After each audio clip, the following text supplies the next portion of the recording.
January 2019 ng Aoyama International Education Institute. And I'm Joanna Rafael from January 2019 batch, Aoyama International Education Institute. Sa akin po, kaya ako po na-decide na mag-aral dito sa Japan. Na balita ko po na madami po silang opportunities na mga trabaho na pwedeng pasukan.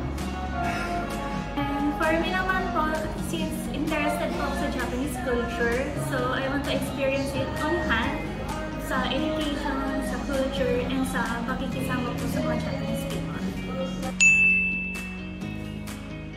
Sa experience ko po, madali naman po siya kung kompleto po yung mga documents. Pagka may kulang naman po, supported naman po ng Jellyfish Institute yung mga documents.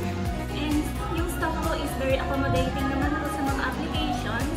Kapag nagpasa naman po sila ng complete, wala na pong problema. Sa akin po, talagang priority lang po talaga yung pag-aaral. Kung may assignment, gawin mo yung assignment. Then pagka may exam, mag-ready lang po sa exam. Sa practice po, pagka once na nagkaroon po ng part-time job, mas maigi din po na mag-try po ng kahit simple conversation lang po din sa mga kasama sa trabaho. Kaya sa mga klase po na nag-aaral din po ng Japanese, difference po yung process ng pag-learning po ng languages nila na i-put to practice yung mga napag-aaralan. Sa akin naman po is yung pagpunta ko po dito is parang bigla po ako nagulat sa culture since iba yung culture ng Japan and ng Philippines. Yung Philippines po is kilala po siya as masiyahin na tao. Then yung mga Japanese people kasi is very strict sila sa time and very malinit ito. Sobrang serious yung malinit nila. It comes naman sa word, kailangan gawin mo to, gawin mo. And kailangan natin ng makinig ng mahagal. Ang mentality po kasi dito ng mga Japanese, kung work po talaga. Kung Since yung language barrier po natin is English and Nihongo naman po, pag bagong salita ka, limited pa lang po yung alam natin ng Japanese. So, ang may papayo ko lang po is mag-pursige po tayo sa grammar, sa kotoba, and sa pag-practice po ng tayo. Best memory. Sa akin po, ang pinaka-memorable po na naalala ko sa Japan, during student po ako, sinali po ako ng klase namin sa speech taikai. Isang speech competition po siya na held ng school. Naging memorable po kasi siya kasi I believe February March? Bagong salta pa lang tayo. Bagong dating pa lang po ako dito. N5 pa lang po pinag-aaralan namin. Sinali na po agad. Nasabak agad sa big stage.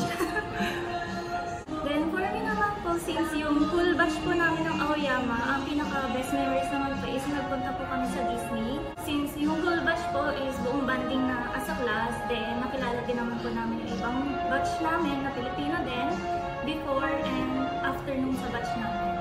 Yan po. Marami naman pong mahanap na part-time job sa internet po, Google search, mga Indeed, may mga part-time doon. Mga estudyante po, yung medyo nilinervous kayo, hindi po kayo marunong ng Japanese. May mga part-time job po na hindi naman po required yung magsalita at madaming conversational level yung Japanese. Example po yung housekeeping. Since ayun po, magagawa naman po nang wala po masyadong conversation.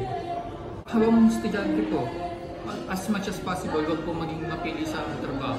Kasi po mahirap po yung palipat-lipat din po kayo ng trabaho. Lalo na part-time lang din po kayo. Mas maganda po na steady na po muna kayo sa isa. At as much as possible din po kung lalagpas din sa limited na time.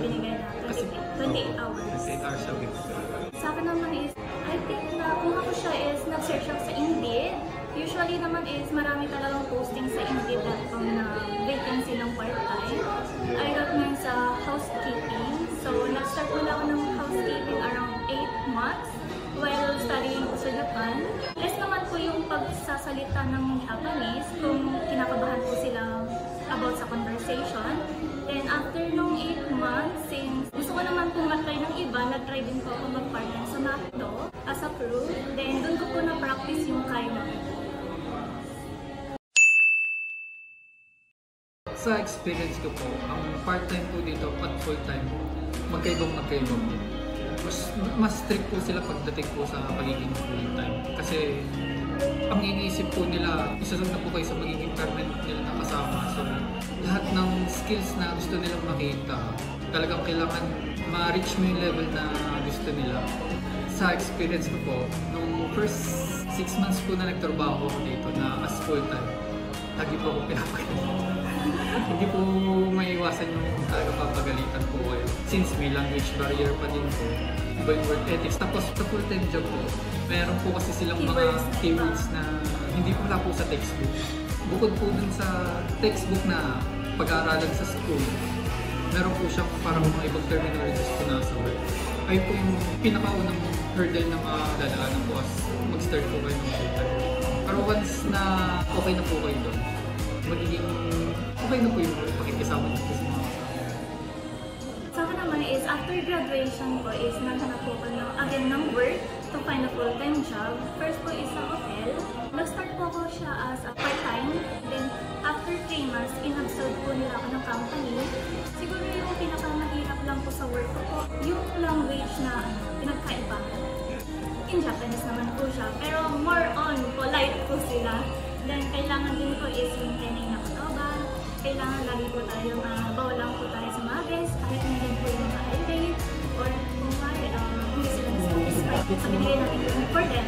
Kailangan lang po is mag-sorry po na, kahit hindi po natin kasalanan. Iba po talaga yung working from Philippines and working Philippines. Magiging advice ko lang is mag-aaral ng mabuti.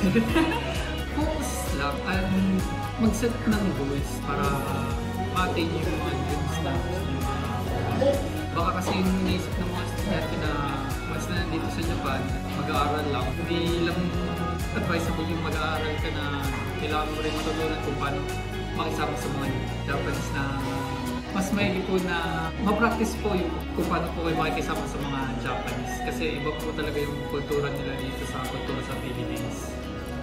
Ang advice ko lang po is, if gusto mo talaga mag-study sa Japan, i-push mo yan. Kailangan lang din po natin na mag-aral po ng kanji, which is very important po dito sa Japan. And conversation din po. Pwede naman po is practice po muna, self-study. Then, once naman po na self-study, may confidence na din po tayong mag-Nihongo po. Yung sa listenings naman po, i-recommend ko sana po is manood ng variety show ng Japan, pagbasa po ng magazine or manga, or makinig kami po ng Japanese K-pop songs po. Kailangan lang natin ng motivation po. If gusto talaga, gawin po natin. Yun po. Also, one piece of advice ko po, pagka meron pong exam na JLPT, lagi po mag-take. Kahit sa tingin nyo po hindi kayo papasa, mas maganda na rin po siya practice. Yes po, as challenge na rin po siya.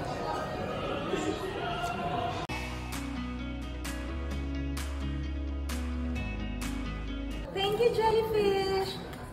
Thank you, Jellyfish! Thank you, Jellyfish! Thank you, Jellyfish!